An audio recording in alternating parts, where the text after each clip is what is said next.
नमस्कार विद्यार्थी मित्रांनो, मी डॉक्टर भावना श्रीपती पौर, केकेवा कला वाणिज्य विज्ञान आणि संगणक विज्ञान महाविद्यालय, भाऊसाहेब नगर, पिंपळस रामाचे या महाविद्यालयामध्ये सहाय्यक प्राध्यापक म्हणून कार्यरत आहे.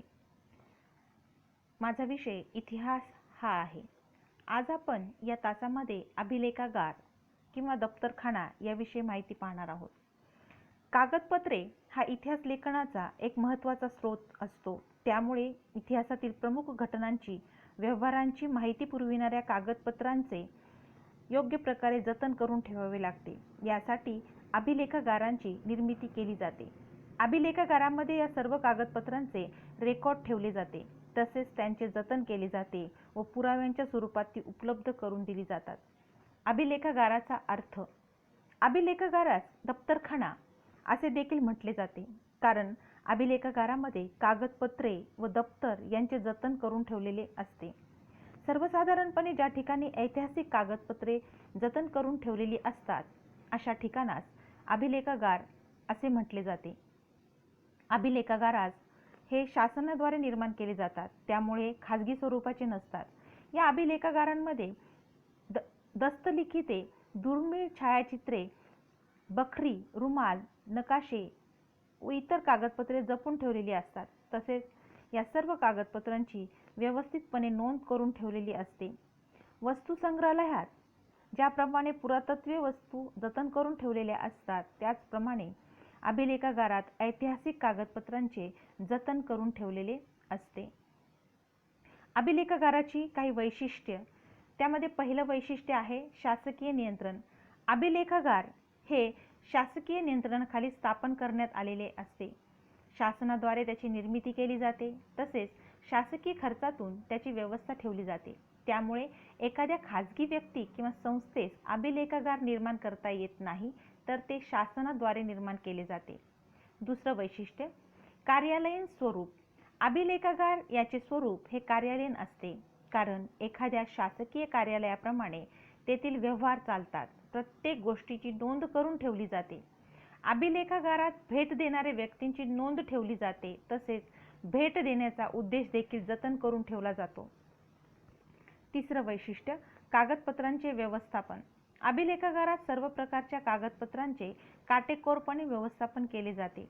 अभिलेखागारात ग्रंथालयाप्रमाणे कागदपत्रांचे रेकॉर्ड करून ठेवलेले असते. कुठला दस्तावेज कोठे ठेवलेला आहे याची नोंद ठेवली असते.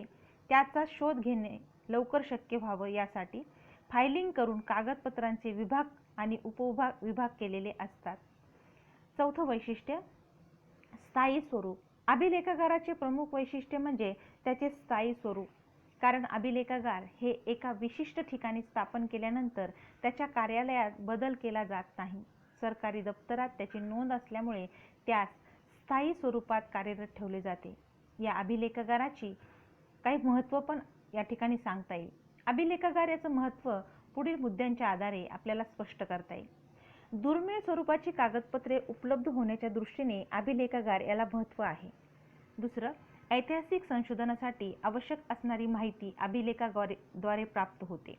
तिसरं, शासनाच्या विविध योजनांची व कार्यपद्धतीची माहिती देणारी कागदपत्रे अभिलेखागारात जतन करून ठेवली जातात. चौथं, अभिलेखागारात कागदपत्रे आणि रेकॉर्ड यांना शास्त्र प्रशासकीय दृष्ट्या देखील महत्त्व आहे. विशिष्ट कालखंडाची माहिती प्राप्त करण्यासाठी सुद्धा दप्तर उपयुक्त ठरते.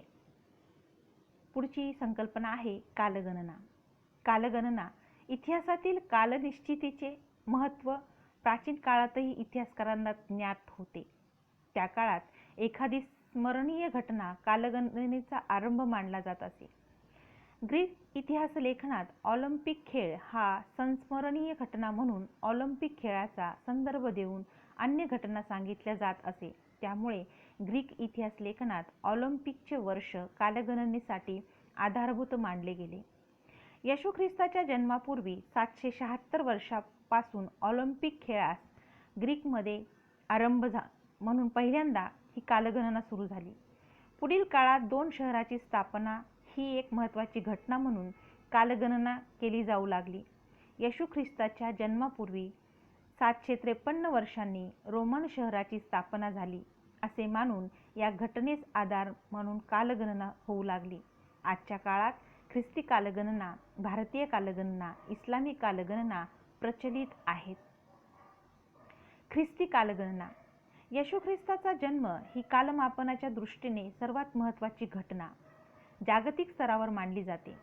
ज्युलियस सीझरने रोमन कालगणना निश्चित स्वरूप दिल्यानंतर 46 वर्षांनी येशू ख्रिस्तांचा जन्म झाला.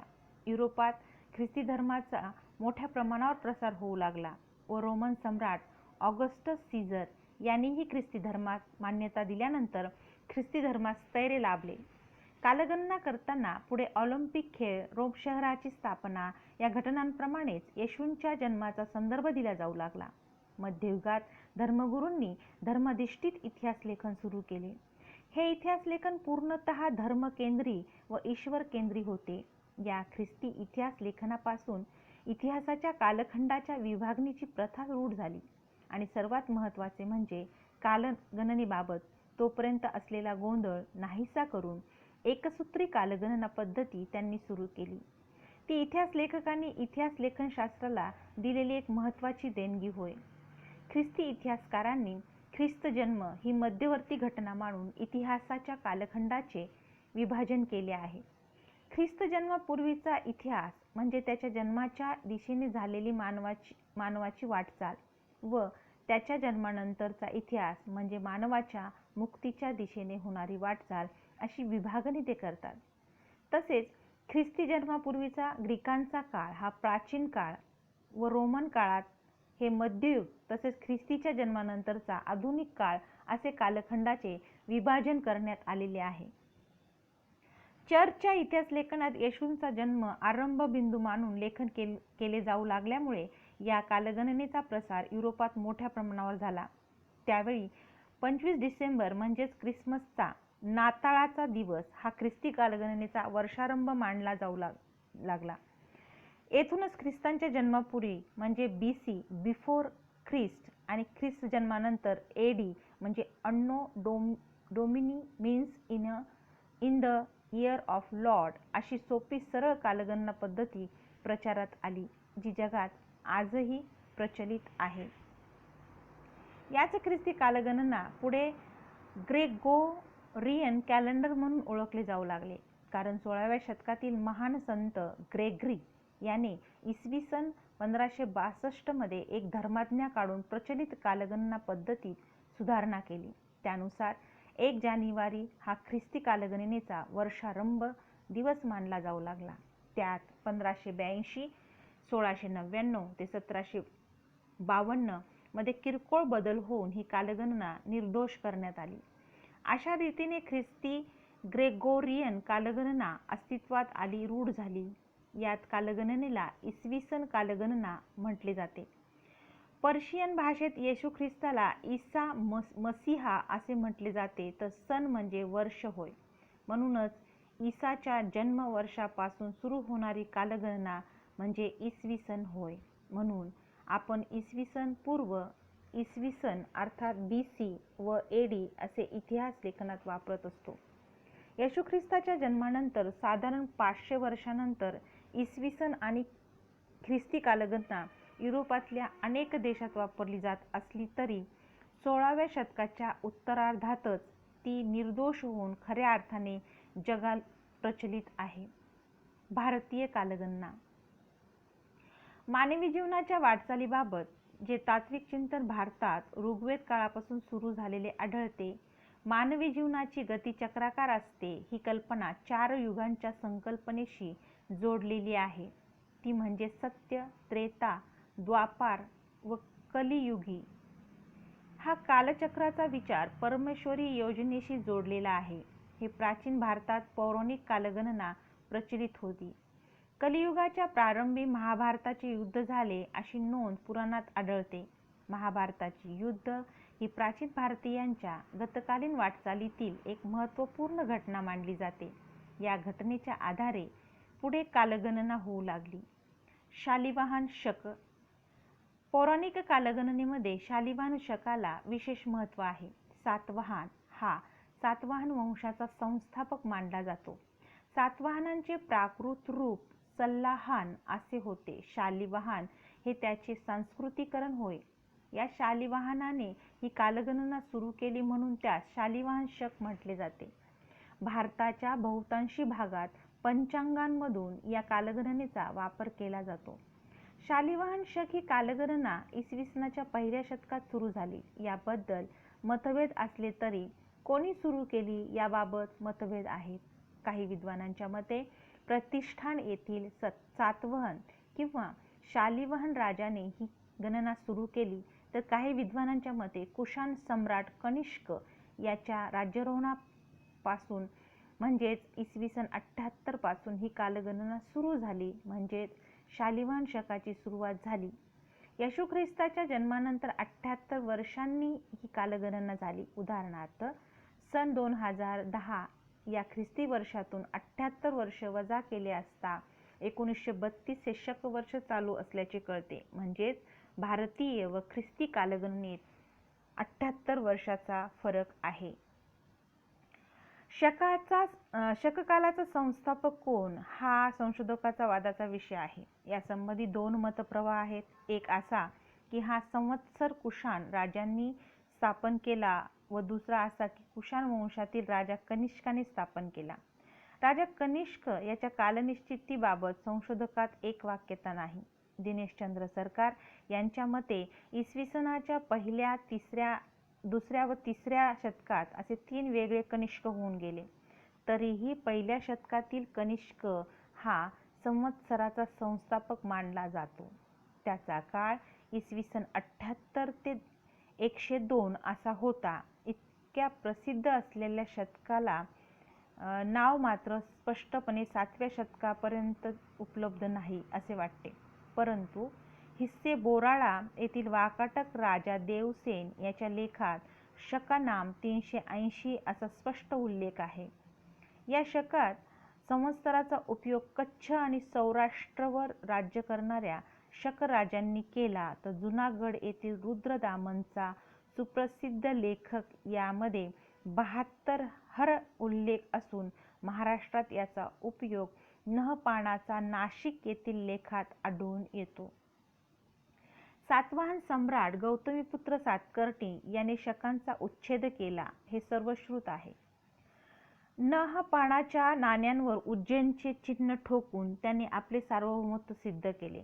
तसेच पूर्वी अस्तित्वात असलेला हा शक सातवाहन कुळाचा म्हणूनच प्रसिद्ध झाला. शालिवाहन या शब्दाचा यादव राजा कृष्ण याच्या तासगाव येथील ताम्रपटात उल्लेख आहे.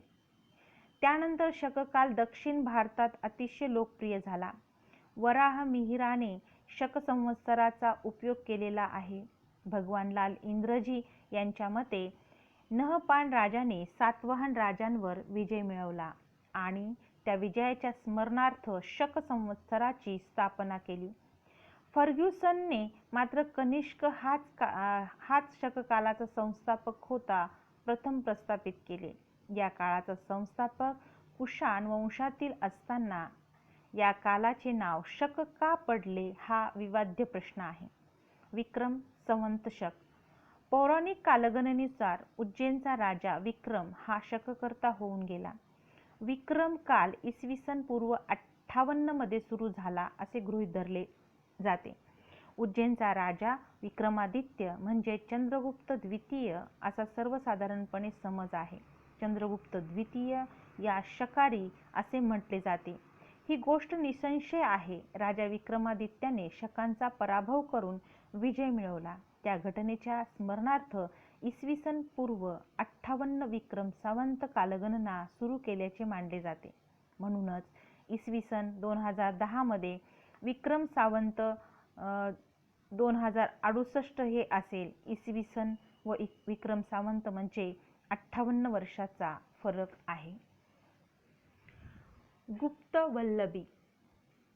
मगध येथील गुप्त राजे आणि त्यांचे मांडलिक राजे यांचे लेख गुप्त संवतात लिहिलेले आहेत. हा कोणी सुरू केला याबाबत निश्चित माहिती नाही. गुप्त सम्राट चंद्रगुप्त हा गुप्त घराण्यातील पहिला सार्वभौम राजा असल्यामुळे या राज्याच्या राज्याभिषेकाच्या वेळी त्याची प्रतिष्ठापना झाली असावी असा संशोधकांचा अंदाज आहे. द्वितीय चंद्रगुप्ताच्या मथुरा येथील शिलालेखात गुप्तकाळ 61 आणि द्वितीय चंद्रगुप्ताचा राज्याभिषेक संवत्सर 5 असे दोन्ही काल दिले आहेत. या काळाचा आरंभ घटोत्कच आणि समुद्रगुप्त यांच्या राज्यारोहणाप्रसंगी झाला असावा असाही काही संशोधकांचा तर्क आहे. काही गुप्त साम्राज्याच्या ऱ्हासानंतरही गुप्तांच्या मांडलिकांनी आपल्या लेखातून गुप्त काळाचा उपयोग केला आहे. वल्लभीच्या मैत्रकाने या संवत्सराचा आपल्या लेखात उपयोग केल्यामुळे या गुप्त वल्लभी काल असे नाव प्राप्त झाले आहे. असा स्पष्ट उल्लेख असलेला सर्वात प्राचीन लेख द्रोणासिंहाचा असून त्यामध्ये गुप्त वल्लभी 183 हा काल आहे. या कालगणनेच्या बाबतीत मध्ययुगीन इतिहासकार अल बिस्नी म्हणतो, गुप्त वल्लभी काल हे एकच असून शक कालानंतर 241 वर्षांनी म्हणजेच इसवी सन 319 या वर्षी ही कालगणना सुरू झाली. अर्थात इसवी सन 78 प्लस 241 बरोबर 391 म्हणजे चंद्रगुप्ताचे राज्यारोहणाचे वर्ष होय. ही गुप्त कालगणना चैत्र शुद्ध प्रतिपदेस सुरू होते. कलचुरी काल या कालगणनेचा उपयोग कलचुरी वंशातील राजांनी केला म्हणून यास कलचुरी काल असे म्हटले जाते. कलचुरी राजाची राजधानी जब्बलपूर जवळ त्रिपुरी ही होती. त्याच्या आधी राज्याखाली असलेल्या प्रदेशात हे शिलालेख आणि ताम्रपट सापडले, त्यामध्ये कलचुरी काल आढळून येतो. असे असले तरी कलचुरी कालगणना निश्चित कोणत्या राजाने सुरू केली हे सांगता येत नाही. वा वी मिराशी यांच्या मते अभिर राजा ईश्वरसेन यांनी ही कालगणना सुरू केली असावी, कारण या राजाच्या नाशिक येथील प्रस्तर लेखात या कुळाचा उपयोग आढळून येतो. कालांतराने हाच काळ कलचुरी या नावाने प्रसिद्धीस आला असावा. मात्र दिनेशचंद्र सरकारांना अभिरांचा प्रसार इतक्या दूर नाशिकपर्यंत होणे अशक्य वाटते म्हणून त्यांना हे मत मान्य नाही. त्यांच्या मते शकराज यांचा बिमोड करून त्यांच्या संवत्सर उच्चाटन करून कलचुरी कालाची स्थापना झाली असावी.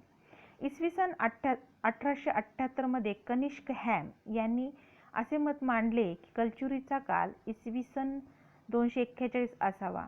तसेच किलहॉर्न यांनी विविध शिलालेख व ताम्रपट तपासून कलचुरी काल इसवी सन मध्ये सुरू होत असल्याचे निदर्शनास आणून दिले. कलियुग काल कलियुग कालास भारत युद्ध संवत किंवा युधिष्ठिर शक असे म्हणतात.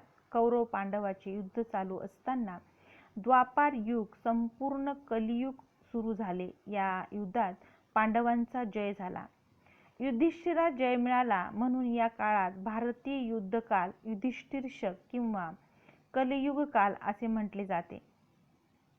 भारतीय युद्धात युधिष्ठिरास विजय मिळाला तो काळ सर्वसाधारणपणे इसवी सन पूर्व 3102 फेब्रुवारी 18 या दिवशी रात्री 12 वाजता किंवा प्रातःकाळी झाला असे मानले जाते. परंतु भारतीय युद्धाच्या सुरुवातीच्या काळाबाबत विद्वानांच्या मते मतभेद आहेत.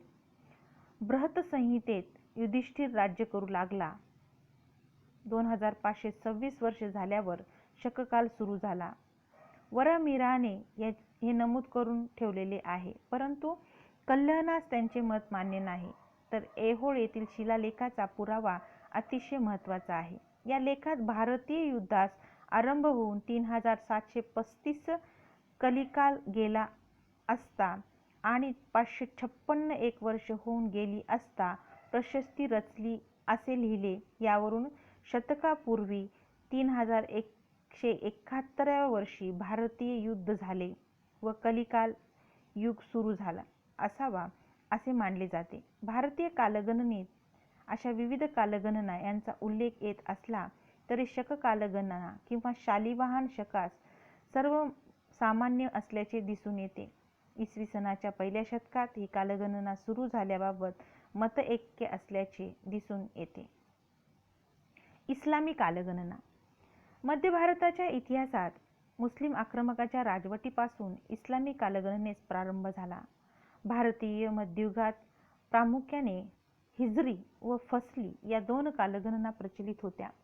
हिजरी सन हिज्र म्हणजे स्थलांतर.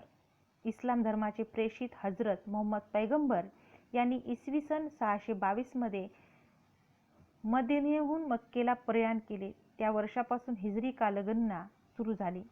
मक्केहून मदिनेत जाण्याचे वर्ष हे इस्लामी कालगणनेचे आरंभ वर्ष मानले जाते. ही कालगणना चंद्राच्या पृथ्वीभोवतीच्या भ्रमणावर आधारित आहे. हिजरी वर्षात 12 महिन्यांचा समावेश आहे. दुसरे आहे फसली सन. फसल म्हणजे पीक व फसली म्हणजे हंगामांचा, पिकांचा काळ होय. मुघल सम्राट अकबराच्या राज्यारोहणाच्या वर्षी म्हणजे इसवी सन 1556 या वर्षी फसली ही कालगणना सुरू झाली. संपूर्ण मोगल कालखंडात ही कालगणना वापरात होती. हिजरी किंवा फसली यांचे इसवी सनात रूपांतर करण्यासाठी कालमापन कोष्टकांचा वापर करावा लागतो. ब्रिटिश भारतात येण्यापूर्वी भारतात भिन्न कालगणनेचा वापर केला जात असे. ब्रिटिशांनी कालगणनेचा वापर भारतभर रूढ केला. धन्यवाद.